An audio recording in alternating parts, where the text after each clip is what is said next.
오늘 본문 말씀은 로마서 12장 1절 말씀입니다.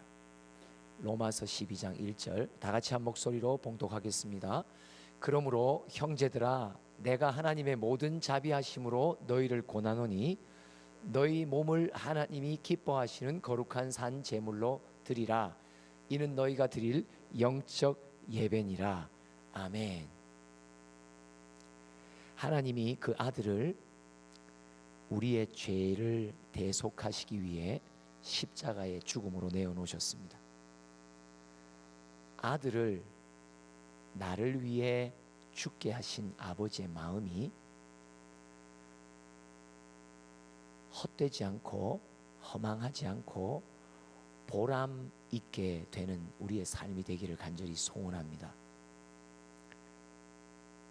십자가의 죽음을 헛되게 만드는 삶이 있고 그 죽음이 참 가치 있고 보람 있도록 만드는 삶이 있습니다. 로마서 6장을 한번 보겠습니다. 12절과 13절 읽어봅시다. 시작. 그러므로 너희는 죄가 너희 죽을 몸을 지배하지 못하게 하여 몸의 사욕에 순종하지 말고 또한 너희 지체를 불의의 무기로 죄에게 내주지 말고 오직 너희 자신을 죽은 자 가운데서 다시 살아난 자 같이 하나님께 드리며 너희 지체를 의의 무기로 하나님께 드리라. 예수님의 십자가의 희생을 통해 우리 모두는 죄의 씻음을 얻게 되죠. 그 십자가가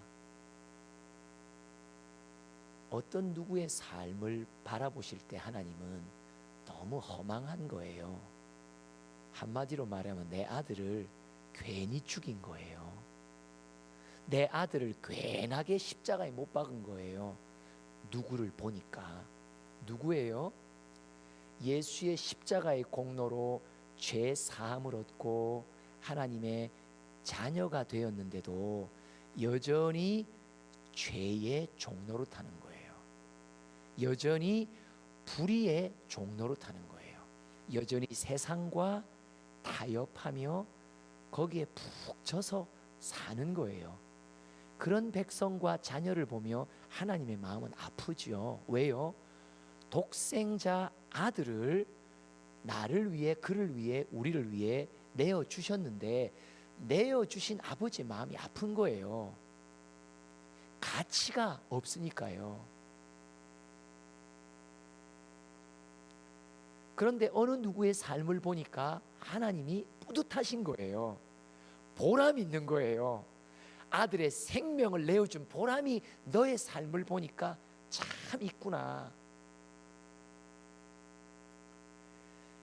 십자가의 죽음을 헛되게 만드는 이들에 대해서 히브리서는 이렇게 경고합니다. 6장 5절과 6절을 보겠습니다. 시작. 하나님의 선한 말씀과 내세의 능력을 맛보고도 타락한 자들은 다시 새롭게 하여 회개하게 할 수 없나니 이는 그들이 하나님의 아들을 다시 십자가에 못 박아 드러내놓고 욕되게 함이라. 누구의 입에? 세상 사람들의 입에 드러내놓고 우리를 욕하는데 누구를 욕하는 거예요? 아버지를 욕한단 말이죠.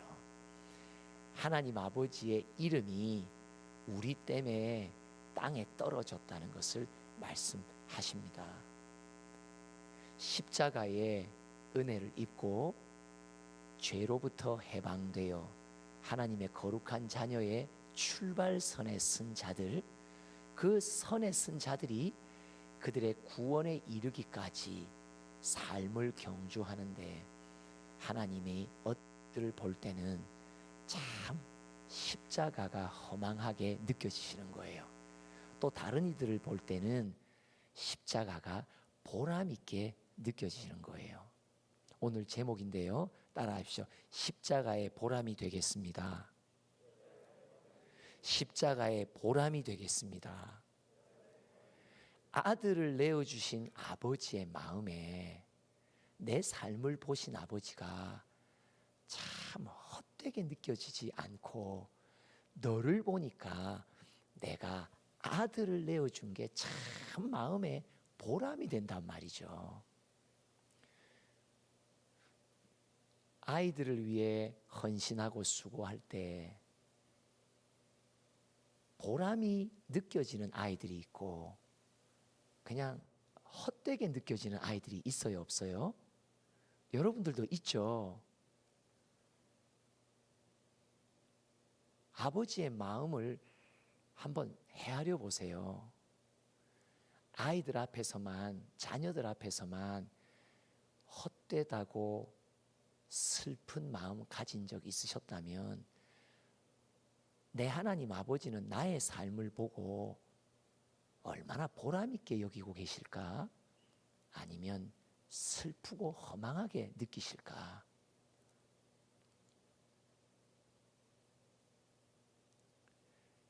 십자가를 모욕하는 삶이 어떤 삶입니까?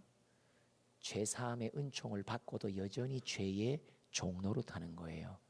자기의 몸과 생각과 마음과 삶 전체를 죄와 세상에 내어주는 거예요. 세상으로부터 죄로부터 건져주신 예수의 십자가인데 건짐받은 내가 다시 내 삶을 세상에다 죄에다 던져버리는 거예요. 아무런 의미가 없죠. 십자가의 보람이 어느 구석에도 찾을 길이 없는 것입니다.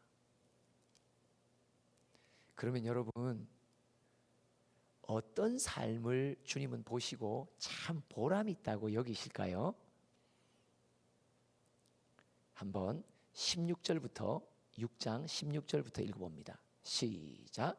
너희 자신을 종으로 내어주어 누구에게 순종하든지 그 순종함을 받은 자의 종이 되는 줄을 너희가 알지 못하느냐? 혹은 죄의 종으로 사망에 이르고 혹은 순종의 종으로 의에 이르느니라. 이 말씀 한 구절 앞에 스스로 점검하십시오. 나는 죄의 종인가? 순종의 종인가? 누구를 따라 순종하는가? 누구에게 순종하는가에 달려 있단 말이죠. 그러면서 17절 또 계속 이어서 봉독합시다. 시작. 하나님께 감사하리로다. 너희가 본래 죄의 종이었더니 너희에게 전하여 준 바 교훈의 본을 마음으로 순종하여 죄로부터 해방되어 의에게 종이 되었느니라. 하나님이 아들을 내어주신 이후 누군가의 삶을 보고 참 보람 있게 여기는 삶이 있어요. 그건 뭐냐면요, 주님이 말씀하실 때마다 성령으로 감동을 주실 때마다 그 말씀 따라 순종하는 삶이에요. 말씀은 아무나에게 오지 않습니다. 죄로부터 십자가의 보혈로 씻음받은 정결한 마음, 그 가운데 임합니다. 깨끗한 그릇이 돼야 말씀이 깨달아져요. 하나님의 나만을 향한 아주 인격적인 음성이 예배 가운데 반드시 들립니다. 그걸 영생의 꼴이라고 말하죠. 그걸 내 영혼의 양식이라고 말해요. 우리의 생각과 정신에 내 모국어로 설교를 듣기에 무슨 말인지 이해해 정도는 말씀에 감동이 없는 사람입니다. 오늘 설교에 깊은 통찰이 있어. 이런 걸 학문적으로 생각의 유희라고 말해요. 생각 속에 유레카가 일어난 거예요. 뭔가 귀하고 깊은 통찰을 깨닫게 된 거예요. 여러분, 그 정도는요, 하나님의 말씀인 성경을 안 읽어도 아주 귀한 지혜자들과 선인들의 책을 읽어도 다 그 정도의 통찰은 있어요. 중요한 건 생각이 받아먹는 양식이 아니라 영혼이 받아먹는 음성이 들려야 돼요. 이거는요, 수준이 달라요.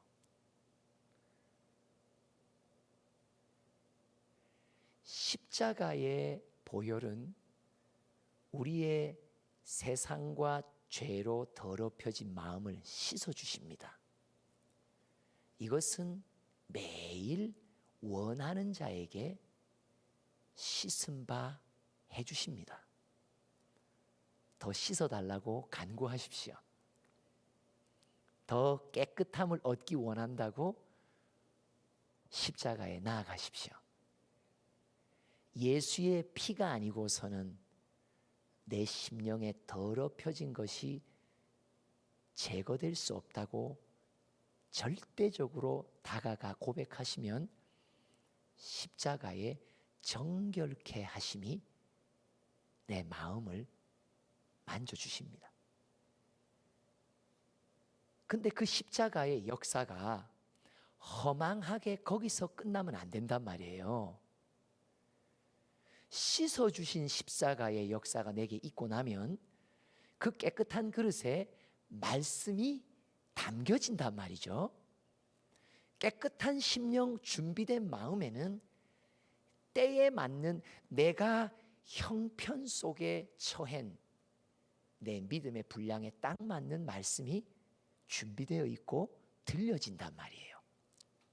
그러면 그 말씀을 듣고 말씀 따라 순종하면 의에 이른다, 구원에 이른다, 하나님의 관계가 점점 바르게 자라난다고 말해요.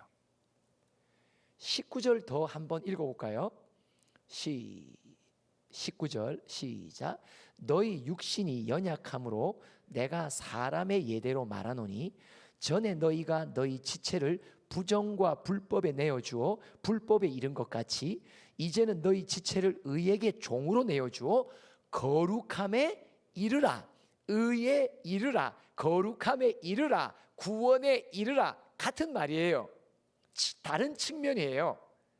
의에 이르라. 하나님 아버지와 바른 관계로 발전되어 가라.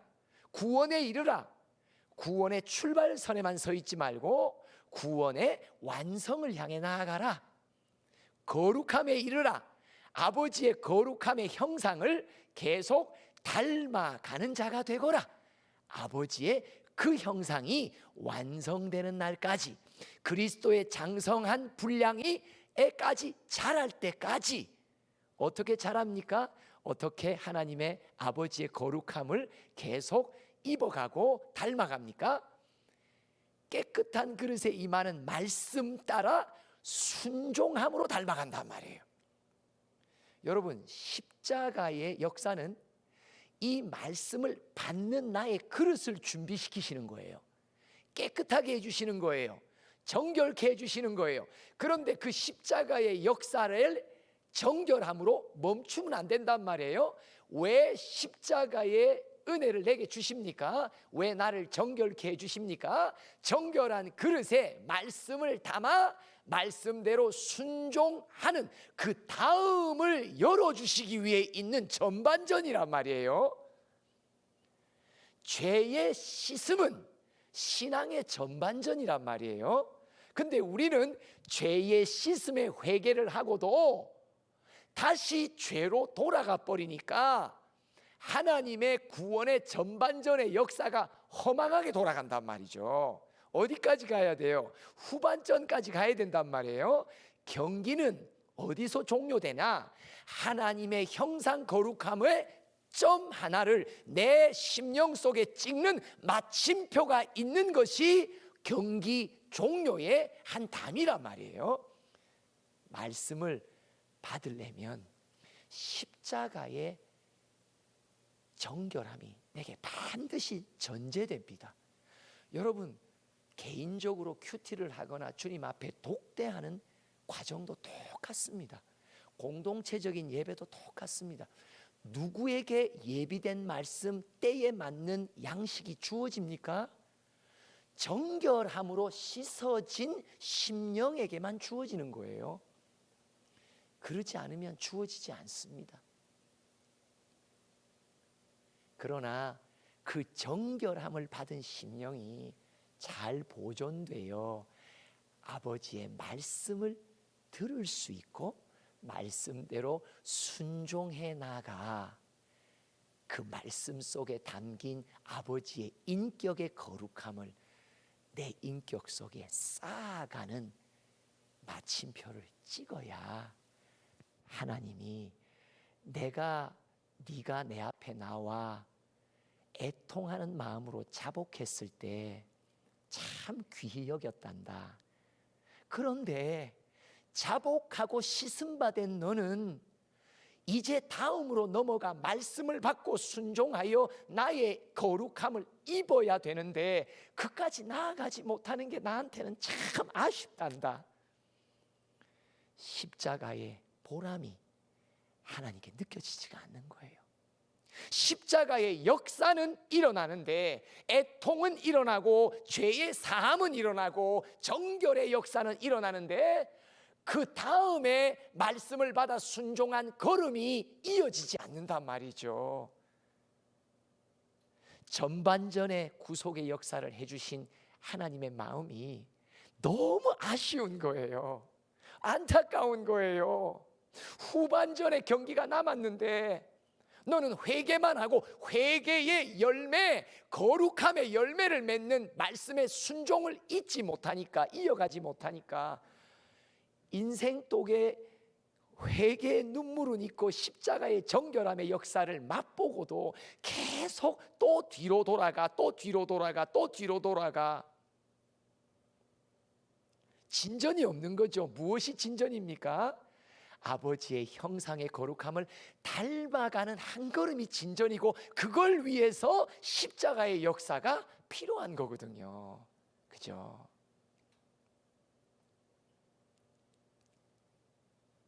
오늘 12장에 보니까 거룩한 산제물이 되라고 말씀하세요.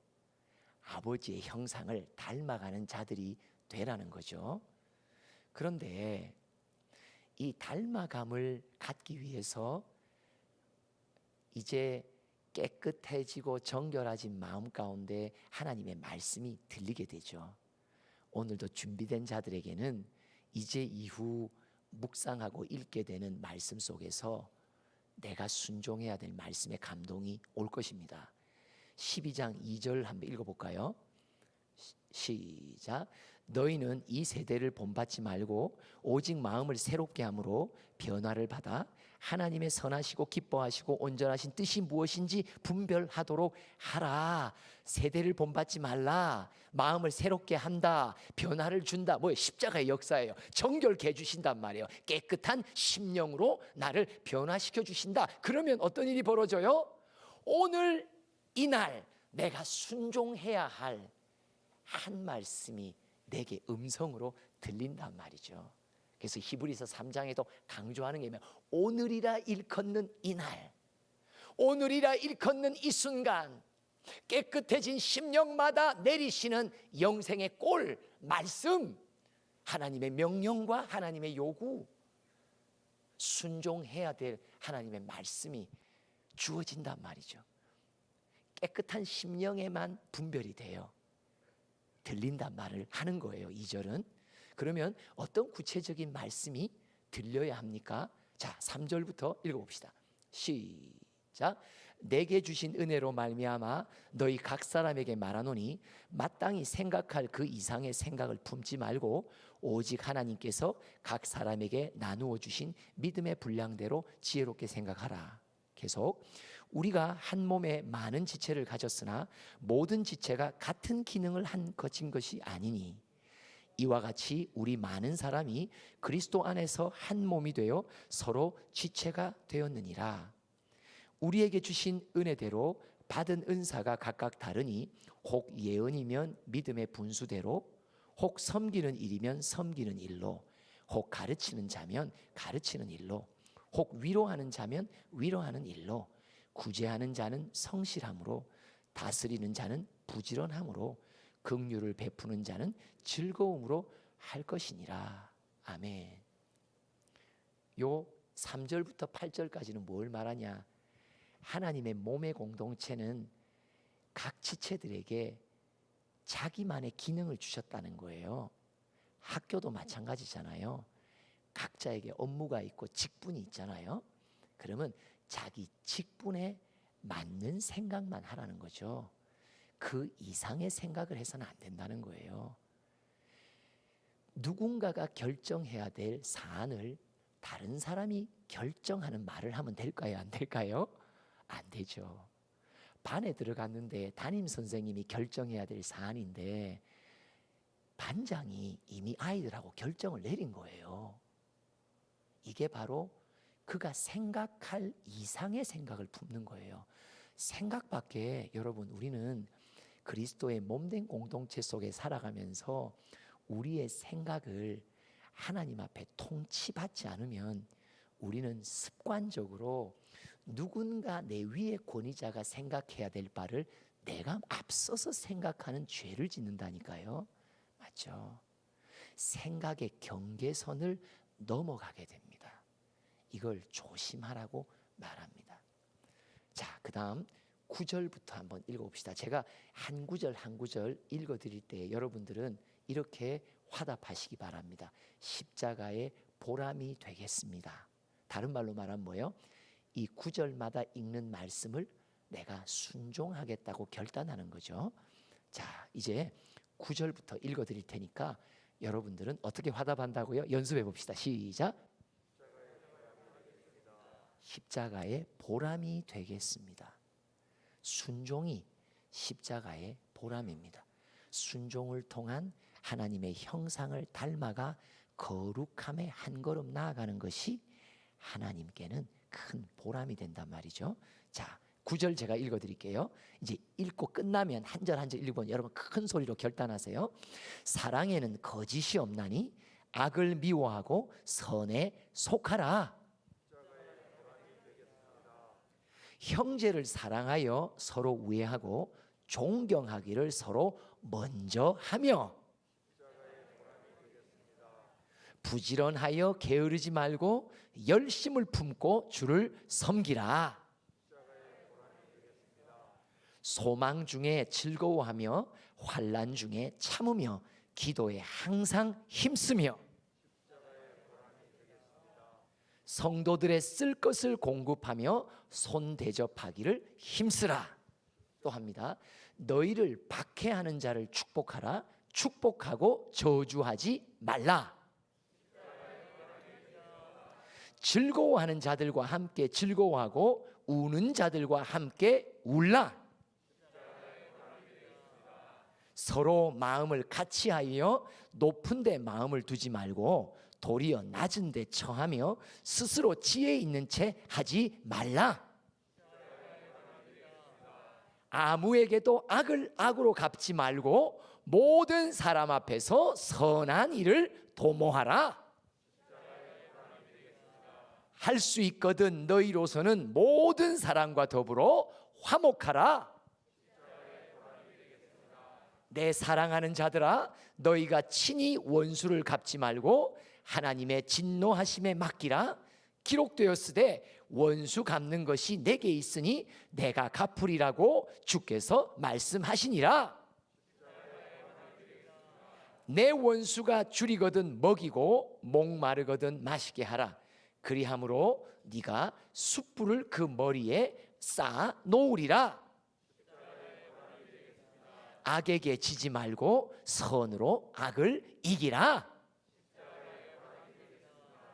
십자가의 보람이 됩시다.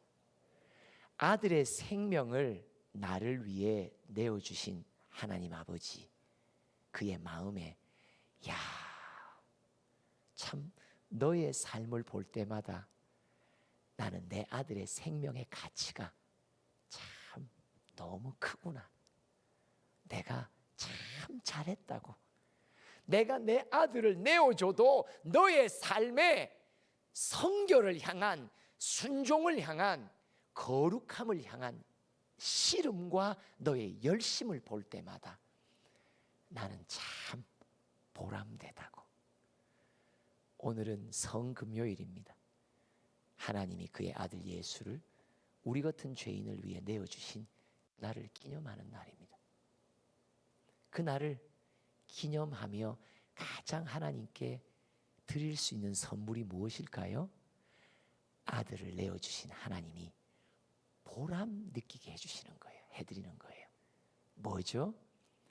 십자가의 정결함을 주신, 선물하신 나, 하나님 앞에 그 깨끗한 그릇에 임하는 말씀을 받아 내 몸을 쳐서 복종시켜 아버지의 거룩함을 한 걸음이라도 닮아갈 때 내가 너를 위해 내 아들을 내어줌이 참 보람되다고.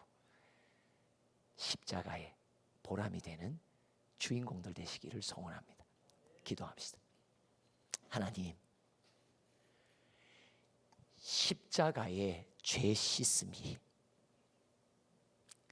그 다음을 향한 준비임을 깨우쳐 주시니 감사합니다. 회개를 통해 정결함 받게 된 이 심령 안에 하늘의 말씀이 임하며 순종할 수 있는 능력도 임하여 성령 친히 나를 통치하여 한 걸음의 순종을 내딛게 하시매 아버지의 형상 거룩함을 향해 또 한 걸음 내딛게 하시는 하나님의 귀한 은총을 더 기대하며 받아가며 십자가의 보람이 되는 주인공들 되도록 우리 모두를 축복하여 주시옵소서. 말씀이시여 심령마다 임하소서. 새로운 말씀이 심령 속에 통치하시며 그 말씀이 삶을 이끌어가는 놀라운 거룩함의 열매를 맺을 수 있도록 우리 모두를 축복하여 주시옵소서. 예수님의 이름으로 기도합니다. 아멘.